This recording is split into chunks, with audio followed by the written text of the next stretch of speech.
যুক্তরাষ্ট্রের সঙ্গে বহুল আলোচিত বাণিজ্য চুক্তি বাতিল করছে না সরকার। তবে চুক্তির কোন ধারায় বাংলাদেশ ক্ষতিগ্রস্ত হলে তা পুনর্বিবেচনার সুযোগ রয়েছে।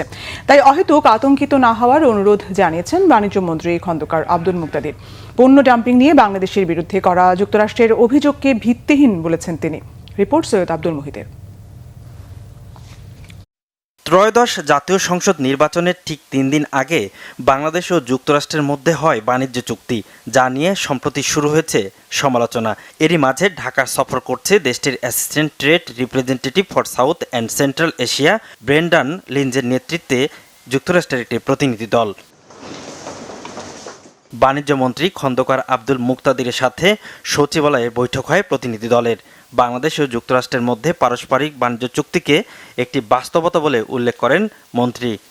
রাষ্ট্র যখন একটা চুক্তি করে সেটা এরকম না যে আপনি ইচ্ছা করলে চুক্তি রাখলেন, চুক্তি শেষ করে ফেললেন, ব্যাপারটা এরকম না। এটা তো দুইটা ব্যক্তির চুক্তি না, দুইটা রাষ্ট্রের চুক্তি। উত্তরাধিকার সূত্রে পেয়েছি। আমাদের কাছে যদি কোনো সময় মনে হয় যে এই চুক্তির কোনো একটি ধারা বা একাধিক ধারা যেটি বাংলাদেশের স্বার্থের অনুকূল না, সেটাকে কারেক্ট করার প্রভিশনও এই চুক্তির মধ্যেই আছে। সুতরাং এটি নিয়ে অহেতুক আপনাদের চিন্তান্বিত হওয়ার বা আতঙ্কিত না হওয়ার জন্য আমি অনুরোধ করব। তবে বাংলাদেশের উৎপাদন ও বাণিজ্যে যুক্তরাষ্ট্রের সাম্প্রতিক তদন্ত নিয়েও আপত্তির কথা জানান মন্ত্রী।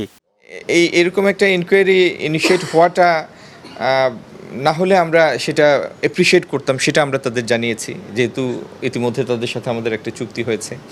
আর এটাও আমরা জানিয়েছি বাংলাদেশে কোনো কিছুর মধ্যেই কোনো ওভার ক্যাপাসিটি নাই। ওভার ক্যাপাসিটির সুযোগ কোথায়? অর্থনৈতিক বাস্তবতা আমাদের পক্ষে না যে কোনো কিছু ডাম্প করে বা আমাদের কস্ট প্রাইসের নিচে গিয়ে আমরা কোথাও পাঠাতে পারি।